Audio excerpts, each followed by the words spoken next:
করছি, স্থাপনা করছি, কলকারখানা করছি, সবুজ ধ্বংস করছি, গাছপালা কেটে শেষ করছি। আমি আজকেই আসতে আসতে মসজিদে আমাদের এজাজকে বলছিলাম যে গাড়িটা ছায়ায় কোথা রাখিও, কারণ অনেক গরম হয়ে গেলে যেতে আবার কষ্ট হবে। তো সে বলছিল যে তার অনেকগুলোর গাছ টাছ কাটা হয়ে গেছে, ছায়া খুব বেশি খুঁজে পাওয়া যাবে না, মসজিদের তো আর নিজস্ব গ্যারেজও না যে গাড়ি রাখা যাবে। তো আমরা যেভাবে বৃক্ষ নিধন করছি প্রত্যেকে যার যার মতো, আমাদের একটুও বুক কাঁপে না আমরা একটা গাছ যখন কেটে ফেলি। হ্যাঁ, প্রয়োজন হলে গাছ তো মানুষ কাটতেই পারে, সেই সুযোগ ইসলামে রয়েছে। একটি পাতা একটি লতাও যেন মানুষ না ছিঁড়ে নষ্ট না করে, সেই শিক্ষা ইসলাম আমাদেরকে দিয়েছে। দুঃখজনক যে আমরা এখন ইবাদত সর্বস্ব মুসলিম যতটা, আমাদের দৈনন্দিন জীবনে যে সমস্ত দায়িত্বশীলতার জায়গা আছে, যে সমস্ত মানবিক মুসলমানিত্বের পরিচয় ম্যাক্সিমাম মুসলমানরা এখনো দিতে পারিনি, যার করুণ পরিণতি আজকে আমরা বাংলাদেশে প্রত্যক্ষ করছি। আমাদের পরবর্তী বংশধরদের জন্য কি অপেক্ষা করছে সেটা একমাত্র আল্লাহ ভালো জানেন। আপনারা জানেন দেশের বিভিন্ন অঞ্চলে পানির জন্য যে হাহাকার শুরু হয়ে চলে যাচ্ছে। আমি নিজে উত্তরবঙ্গের বেশ কয়েকটি জায়গায় সফর করার সৌভাগ্য আমার হয়েছে, দেখার সুযোগ হয়েছে। সেখানকার কিছু করুণ দৃশ্য আমাকে দেখতে হয়েছে। তোমার একটা হলো ঠাকুরগাঁয়ে আমি নিজের চোখে দেখেছি বহু টিউবওয়েল পড়ে আছে, হাহাকার করছে। আমরা নলকূপ স্থাপন করার যে একটা কার্যক্রম আমাদের আছে, সাদকা জারিয়া কার্যক্রম হিসাবে, এই নলকূপগুলো বসানোর ব্যাপারে আমরা এখন নতুন করে ভাবছি, আদৌ নলকূপ বসিয়ে কাজের কাজ সব এলাকায় হবে কিনা, কোথায় হবে কোথায় হবে না। না হলে টাকা পয়সা খরচ করে আমি একটা নলকূপ দেবো, কদিন পরে নাই, চাপছে মানুষ, চাপকল, চাপ করে পানি আসছে না। একটি দুটি নয়, আমি অগণিত এরকম চাপকল দেখেছি যে মাইলকে মাইল এরিয়া পর্যন্ত, শহর তো বটে, গ্রামের ভেতরে আমি দেখেছি পানি নাই, চাপকলে পানি উঠছে না। এবং মানুষ দূর দূরান্ত থেকে মাইলকে মাইল পথ হেঁটে গিয়ে কোন রকম তাদের প্রয়োজন পূরণ করার জন্য পানি সংগ্রহ করছে। পুকুরগুলোর পানি তলায় চলে গেছে, কোনোটি শুকিয়ে গেছে, খালবিলগুলো শুকিয়ে চৌচির হয়ে গেছে, আপনারা দেখতে পাচ্ছেন।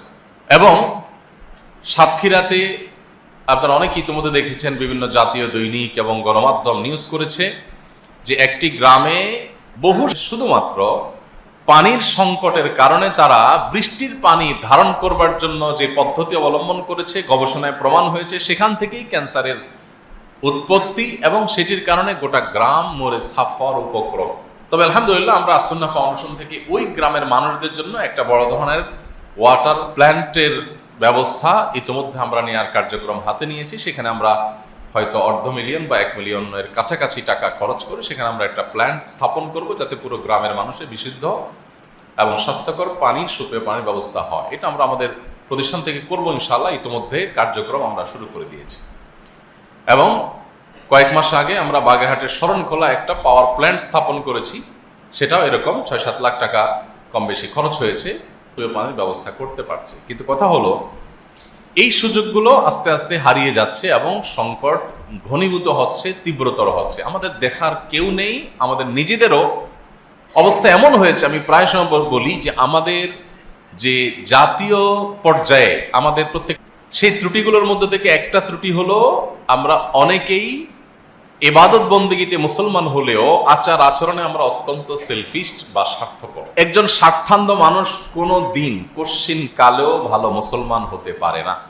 তার নামাজ দিয়ে, তার রোজা রাসানের মান দিয়ে, কোরআন তেলাওয়াত দিয়ে, জিকির আজকার দিয়ে, তার ওয়াজ মাহফিল করে, ওয়াজ মাহফিল করিয়ে, তার টুপি লাগিয়ে, তার দাড়ি লাগিয়ে, এই সব কিছু করার পরও আপনি ভালো মুসলিম হতে পারবেন না যাবত না আপনি স্বার্থান্ধতার বেড়াজাল থেকে, এর গণ্ডি থেকে আপনি বেরিয়ে বা আসতে না পারেন। স্বার্থান্ধের এই জায়গায় যদি আপনি দাঁড়িয়ে থাকেন তো আপনি কখনো মুত্তাকি, আপনি কখনো ভালো মুসলমান হতে পারবেন না। আপনি নিজেকে নিয়ে ভাবতে হবে, আশপাশে মানুষ নিয়ে ভাবতে হবে। এখন আমাদের অবস্থা হলো, চাচা আপনার জান বাঁচা, আমি ভালো আছি কিনা, বড় জোর আমার মানবিকতার গণ্ডি, আমার উদারতার গণ্ডি, আমার ভালোবাসার গণ্ডি, এটা হলো আমি, আমার স্ত্রী, আমার ছেলে মেয়ে।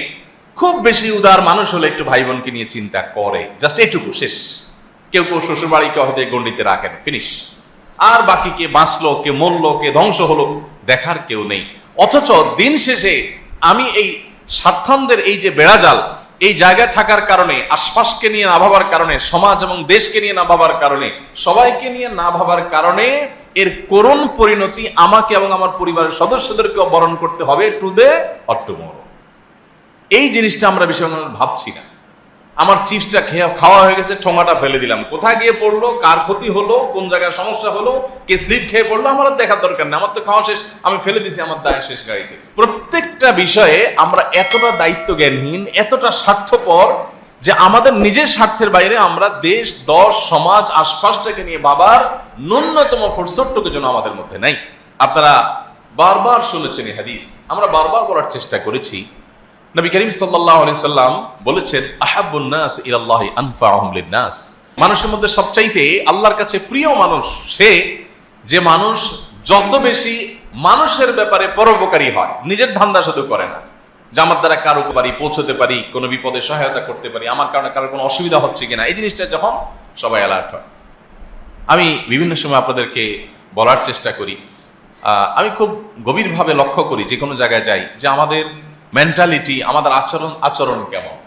শুধুমাত্র নিজে চিন্তা করে তা না, বরং তথাকথিত সমাজের এলিট শ্রেণী মানুষগুলো আরো বেশি স্বার্থপর হয়ে থাকে। তাদের মধ্যে স্বার্থপরতার পরিমাণ আমি আরো বেশি লক্ষ্য করেছি। আমি দেখেছি যে আপনার 4 তারকা 3 তারকা মানের হসপিটালেও আমাদের স্বদেশী ভাইদের অনেকেই দেখেছি আচার আচরণ, কাজ ময়লাটা ফেলে দিলাম, কি হলো না হলো। আমি প্রায় সময় একটা উপমা আপনাদেরকে দিয়ে থাকি, যে বাসায় চিংড়ি মাছ আনছেন, চিংড়ি মাছ কোটাকাটি শেষ, বাসায় সেটা থাকছে, আগের দিন আনছেন, কোটাকাটি করছেন, এখন গন্ধ বাইর হয়েছে। সামুদ্রিক মাছও এরকম গন্ধ বাইর হয়, একটু দুর্গন্ধ বেশি ছড়ায়।